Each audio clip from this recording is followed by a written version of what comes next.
सब महागठबंधन में सही हो गया है, दुरुस्त हो गया है? देर से ही उठाया गया, लेकिन एक कदम है। ये पहले होना चाहिए था। चुनाव में जाने से पहले उम्मीदवारों के घोषणा को लेके या एक एक एक कंबाइंड और यूनाइटेड चेहरा दिखना चाहिए था। थोड़ी सी देर हो गई। पीएम का चेहरा और फेस कौन होगा, ये तय था कि महागठबंधन बिहार में राजद ही बड़ा भाई है और वही उसका फेस है। बादल थे वो छट गए, और इसको मान सकते हैं कि लगभग ठीक हो गया है, लेकिन थोड़ी देर हो गई। तो सर, ये जो अभी सोशल मीडिया पे उप मुख्यमंत्री भी चलने लगे हैं कि जीतेंगे तो आरजेडी से साहनी साहब उप मुख्यमंत्री होंगे, ये भी कोई खबर है सर? इमेच्योरिटी की प्रकाष्ठा है। हम इलेक्शन नहीं लड़ेंगे, हम एमएलए नहीं बनेंगे, हम राज्यसभा नहीं जाएंगे, लेकिन मुझे 60 सीट और डिप्टी सीएम का पद चाहिए। अगर महागठबंधन की सरकार बनी तो 3-3 डिप्टी सीएम बनाने पड़ेंगे। खुश रहने के लिए बच्चे को टॉफी दी गई। तो मतलब कि डैमेज जो होना था वो तो हो गया और इसका असर पड़ेगा सर? निश्चित रूप से पड़ेगा। तो ये एनडीए डिक्लेयर क्यों नहीं कर रही है? ये तो एक बड़ा पेच अटका दिया है चीजों को। ये तय है। मैं फिर कह रहा हूं, नीतीश के बिना बिहार में एनडीए नहीं। तो बिहार के भाजपाइयों की यही दर्द है कि मेरा चीफ मिनिस्टर होना चाहिए। तो भाई, आपका चीफ मिनिस्टर कौन होगा? एक भी नेता हो, कोई भी हो जिनकी स्वीकारता हो। नमस्कार, मेरा नाम हैदर अब्बास नकवी है और आप लोग मुझको इस वक्त द स्वतंत्र पर देख रहे हैं। जी हाँ, द स्वतंत्र लगातार बिहार चुनाव की खबरें आप तक ला रहा है और वरिष्ठ सहयोगियों को, वरिष्ठ पत्रकारों को, वहां के समाज सेवियों को बराबर आपसे मुलाकात करा रहा है, ये जानने के लिए कि हकीकत जमीन पर क्या है और इस बार मतदाता का क्या मन बन रहा है। इसी के सिलसिले में आप देख सकते हैं कि मेरे बराबर की स्क्रीन में श्री प्रमोद मुकेश जी हैं, जो सीनियर जर्नलिस्ट हैं और दैनिक भास्कर और प्रभात के संपादक भी रहे हैं पटना से। सर, बहुत बहुत शुक्रिया, आपने स्वतंत्र के लिए अपना कीमती वक्त निकाला हमारे लिए। जी नमस्कार, और धन्यवाद कि आपने मुझे मौका दिया है बात करने के लिए।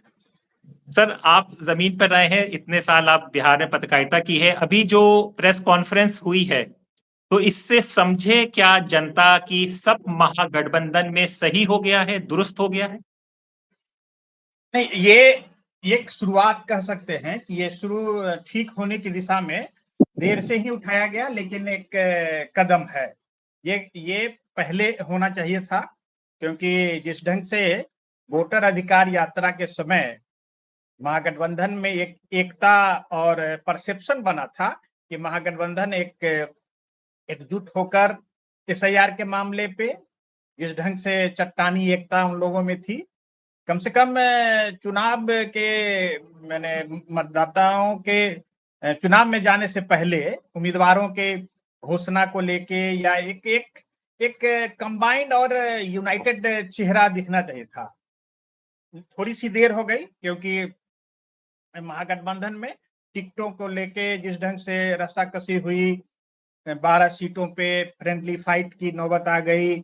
और ये पहली, लेकिन औपचारिक रूप से मानिए देर ही सही, लेकिन दुरुस्त आए कि कम से कम आपने प्रेस कॉन्फ्रेंस किया। और बहुत सारी जो शंकाएं थी लोगों के मन में थी कि आखिर पीएम का चेहरा और फेस कौन होगा, ये तय था कि महागठबंधन बिहार में राजद ही बड़ा भाई है और वही उसका फेस है।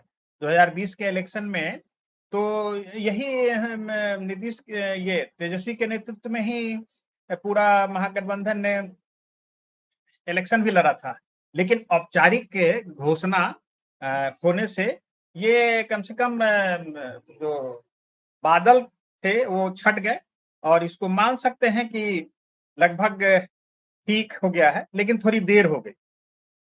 तो सर, ये जो अभी सोशल मीडिया पे उप मुख्यमंत्री भी चलने लगे हैं कि जीतेंगे तो आरजेडी से साहनी साहब उप मुख्यमंत्री होंगे, ये भी कोई खबर है सर?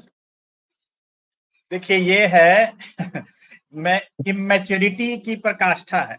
हम इलेक्शन नहीं लड़ेंगे, हम एमएलए नहीं बनेंगे, हम राज्यसभा नहीं जाएंगे, लेकिन मुझे 60 सीट और डिप्टी सीएम का पद चाहिए। अरे भाई, आप थोड़ी सी गंभीरता, जिस ढंग से कांग्रेस ने और अशोक गहलोत ने इस प्रेस कॉन्फ्रेंस में थोड़ी मैच्योरिटी दिखाई कि ठीक है, वक्त पे आपने घोषित किया, लेकिन आप उस पार्टी के नेता को, यानी या तो उसकी महत्वाकांक्षा को आप बस सेटिस्फाई कर रहे हैं कि भाई हाँ ठीक है, आपको डिप्टी सीएम अगर हमारी सरकार बनी तो बनाया जाएगा। वैसे आप 15 सीट ही आपको मिली है, आप कहीं से लड़ भी नहीं रहे हैं।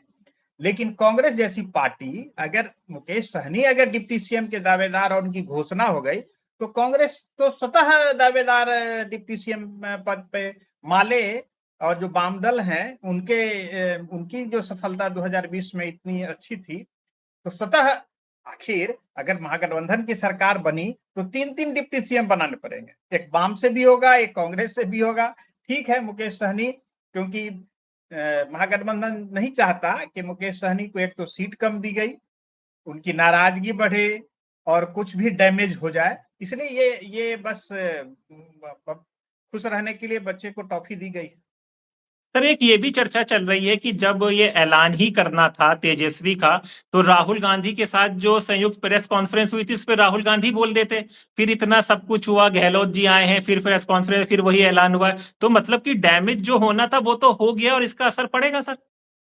निश्चित रूप से पड़ेगा। देखिए, मेरा कहना है कि जैसे अभी आपने काउंटर किया महागठबंधन के आज प्रेस कॉन्फ्रेंस में, जैसे लगा कि हम विन विन सिचुएशन में हैं और हमने अपने सीएम फेस को घोषित कर दिया तेजस्वी को, और उन्होंने काउंटर किया कि एनडीए भी घोषित करे।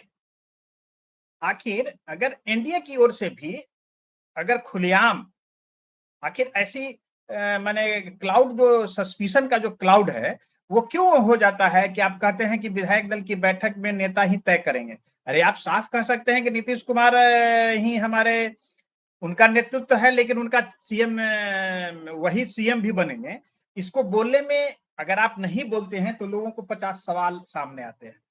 उसी ढंग से अगर तेजस्वी तो स्वतः निश्चित रूप से नेचुरल चॉइस बिहार महागठबंधन में है, क्योंकि जो जो दल 140-45 सीटों पे लड़ेगी, उसका नेता नहीं मुखिया बनेगा, उसका वो नेतृत्व नहीं करेगा तो कौन करेगा? मुकेश सहनी करेंगे या कांग्रेस होगा की होगी? ठीक है, आपकी हैसियत पूरे देश में बहुत बड़ी पार्टी की है, लेकिन पिछले 35 साल से बिहार में तो आप हाशिए पे हैं। जब भी सत्ता में हैं तो महागठबंधन की सरकार बनी और उनके साथ आप इलेक्शन लड़े तो आपको कुछ सीटें भी आ गई। यानी आपकी हैसियत, निश्चित रूप से आप मानिए ना मानिए, लेकिन वास्तविकता यही है कि कांग्रेस की हैसियत बिहार में वैसी नहीं है जैसे पूरे देश में। सर, ये जो 10,000 की एक कहा जा रहा है रिश्वत है, लेकिन आप जमीन पर काम करते हैं तो औरतों और बाकी लोगों में ये 10,000 की क्या अहमियत है, इसको समझा पाएंगे सर? निश्चित रूप से देखिए, ये आरोप लगाने के लिए, और हम अपनी आज तेजस्वी यादव ने भी बहुत सारी घोषणा की है, लेकिन आप थोड़ा सा महिला वोटर बैंक को लेके नीतीश कुमार के की कार्यशैली को और उनकी राजनीति को थोड़ा समझना होगा। 2005 में जब नीतीश कुमार सत्ता में आए तो उन्होंने एक एक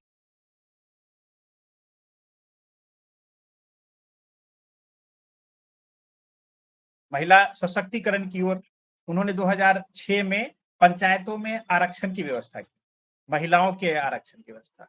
फिर 2007 में नगर निकाय में आरक्षण की व्यवस्था, 50% आरक्षण। महिलाओं की सिविल पोशाक योजना, जो बाद में देश में इसको मॉडल के रूप में माना गया। फिर सरकारी नौकरी में 35% महिलाओं को आरक्षण। आप पुलिस बल में महिलाओं की, आज देश में स्थिति है कि पूरे देश में जितनी महिला पुलिस बल हैं, उस बिहार उसमें नंबर 1 है। तो महिला की घोषणा आज आज चुनावी घोषणा करना है या मैनिफेस्टो में देना है, इसलिए नहीं हुआ है। नीतीश कुमार पिछले 20 वर्षों से एक सिस्टमेटिक ढंग से महिला डेवलपमेंट पे उनको एक वोट बैंक के रूप में, अगर अति पिछड़ा वोट बैंक, वो अगर बिहार में शराबबंदी है,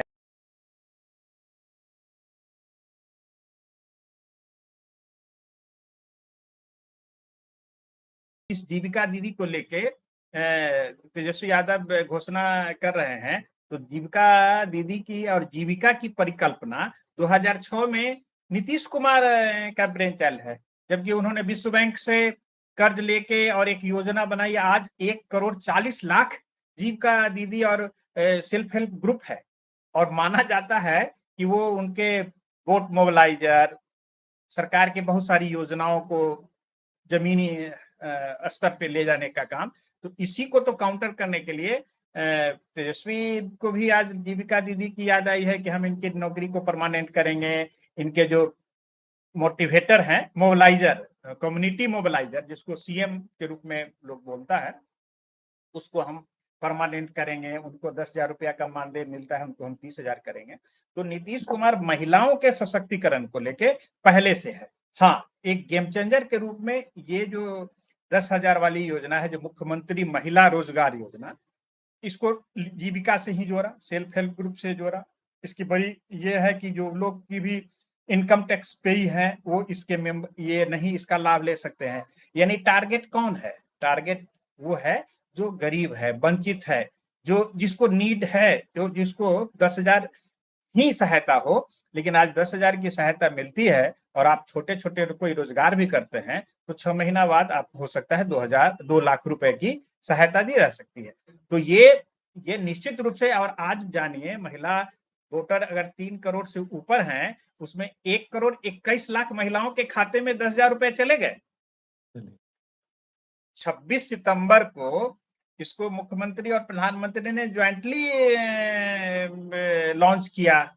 फिर बाद में जिसपे 75 लाख महिलाओं को के खाते में पैसा देना था, फिर बाद में 25 लाख महिलाओं के खाते में गया, और बाद में 21 लाख, यानी 1,21,00,000 महिलाओं को डायरेक्ट बेनिफिट और अकाउंट में पैसा गया है। आप विरोध में तो ठीक है, नीतीश तेजस्वी यादव हो या कांग्रेस है, काउंटर करने के लिए तो करेंगे, लेकिन आप तो ऐसा नहीं कि आज पहली बार है। मुख्यमंत्री महिलाओं के सशक्तिकरण, उनके रोजगार और उनके पॉलिटिकल इंडिपेंडेंस के लिए, अगर पॉलिटिकल सिस्टम में भागीदारी पंचायती राज व्यवस्था में हो जाए, नगर निकाय में हो जाए, सरकारी नौकरी में हो जाए, महिलाओं को शिक्षकों की नियुक्ति में अगर प्राथमिकता मिलने लगे, तो एक दिन का नहीं है ये। इसको एक दिन की बात नहीं कही जा सकती है कि सुबह में सपन, रात में सपने में हमने देखा कि महिलाओं के लिए कुछ करना है। ये पिछले 20 वर्षों से, ये मैं नहीं बोल रहा हूँ, ये आंकड़े बोल रहे हैं। और जो एक्ट हैं कि 2006 में क्या किया, 2007 में क्या किया, इस ढंग से, तो ये एक सिस्टमेटिक ढंग से महिलाओं के सशक्तिकरण के दिशा में देश का एक ट्रैक रिकॉर्ड है। सर, एक चीज ये भी समझाइए हमारे दर्शकों को कि बिहार की जनता ये जो तेजस्वी का है हर घर सरकारी नौकरी, तो ये समझ रही है कि ये पॉसिबल है कि नहीं है, कि ये सिर्फ एक चुनाव आ गया है तो एक बात कह दी गई है? आप भी सोचिए, पूरे देश में अगर ये तेजस्वी जी की ही आज चुनावी जो वो वादा कर रहे थे कि 2023 में नहीं, या जातीय जनगणना जिस समय हुई थी, जी। तो उसमें जो पूरे बिहार में एक परिवार की जो कल्पना है, वो 3.25 करोड़ शायद परिवार है। अगर 3.25 करोड़ परिवार को मान लिया जाए कि एक घर से नौकरी मिलेगी, तो ये संभव है क्या? माने मुझे किसी को भी, अगर या तो जनता खुद बेवकूफ बनना चाहती है, अगर इस तरह के लोग लुभावन नारे को समझती हो, लेकिन मुझे लगता है कि ये माने अकल्पनीय है। आज भी अखबारों में बिहार के जो पूर्व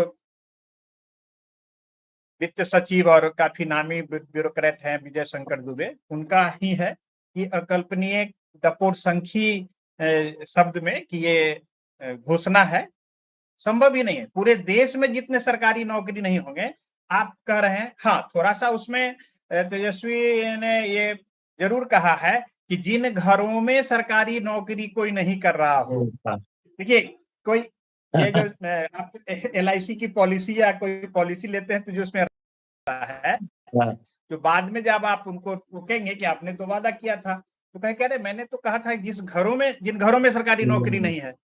तो फिर भी अगर छांट के भी देखा जाए, तो ये असंभव है। और इतना वित्तीय, हमको तो लगता है कि 4 गुना भी अगर वित्तीय, अभी 3 लाख करोड़ से ज्यादा का बिहार का बजट है, तब ये संभव हो पाएगा, अगर हम 10,000 या 20,000 की नौकरी भी दे पाए तो। इसलिए ये सर एक चुनावी घोषणा है। हाँ, मैंने आपको काटा। सर एक चीज़ और बता दीजिए चलते-चलते, आखिरी सवाल है। हमारे जो विपक्ष के लोगों से भी बात हो रही है ना, तो वो भी ये कह रहे हैं कि भई चुनाव अगर जेडीयू और ये गठबंधन जीत जाता है एनडीए का, तब भी नीतीश जी मुख्यमंत्री नहीं बनेंगे। तो ये एनडीए डिक्लेयर क्यों नहीं कर रही है? ये तो एक बड़ा पेच अटका दिया है चीज़ों को। देखिए, ये परसेप्शन का है, ये तय है। मैं फिर कह रहा हूँ जी। कि जिस ढंग से ये सच है महागठबंधन के लिए कि राजद के बिना महागठबंधन की कोई कल्पना नहीं, उसी ढंग नीतीश के बिना बिहार में एनडीए नहीं। इसलिए आप घोषित करें न करें, हो सकता है भाजपा के तमाम नेताओं की इच्छा, मैं उदाहरण से इसको ये कहता हूं कि आज से 10 साल 15 साल 20 साल पहले जब आडवाणी और अटल जी का वो राज था, माने वो जलवा था, तो भाजपा के जो तमाम हार्डकोर वर्कर थे उनसे आप बात करते तो कहते कि हमें तो आडवाणी प्राइम मिनिस्टर चाहिए। लेकिन परसेप्शन क्या था? सबके लिए स्वीकार अटल जी थे, विपक्ष भी उनको स्वीकार करता था। तो बिहार के भाजपाइयों की यही दर्द है कि मेरा चीफ मिनिस्टर होना चाहिए। तो भाई आपका चीफ मिनिस्टर कौन होगा? एक भी नेता हो, कोई भी हो जिनकी स्वीकारता हो। थोड़ी सी स्वीकारता सुशील मोदी जी के पक्ष में थी, जो अब नहीं रहे, लेकिन वैसा कोई है नहीं। और हाँ, अपने अकेले बल पे आप बिहार की राजनीति को में नहीं सत्ता पा सकते हैं, ये हकीकत है। ये बिहार में आप राजस्थान, मध्य प्रदेश या उत्तर प्रदेश वाली स्थिति में नहीं है। हो सकता है आने वाले समय में आप हो जाए, लेकिन वर्तमान परिस्थिति ये है कि नीतीश जी के बिना एनडीए, और एक तरह से मैं मानता हूं कि वही चेहरा होंगे, और अगर सत्ता में आए तो चीफ मिनिस्टर भी वही बनेंगे। चलिए सर, शुक्रिया आपने वक़्त निकाला। इसी तरह की छोटी चर्चाएँ हम आपसे बराबर करते रहेंगे। द स्वतंत्र के लिए अपना टाइम थोड़ा-सा देते रहिएगा सर। जी, जी, जी। चल जी, शुक्रिया धन्यवाद। सर। धन्यवाद। धन्यवाद आपको।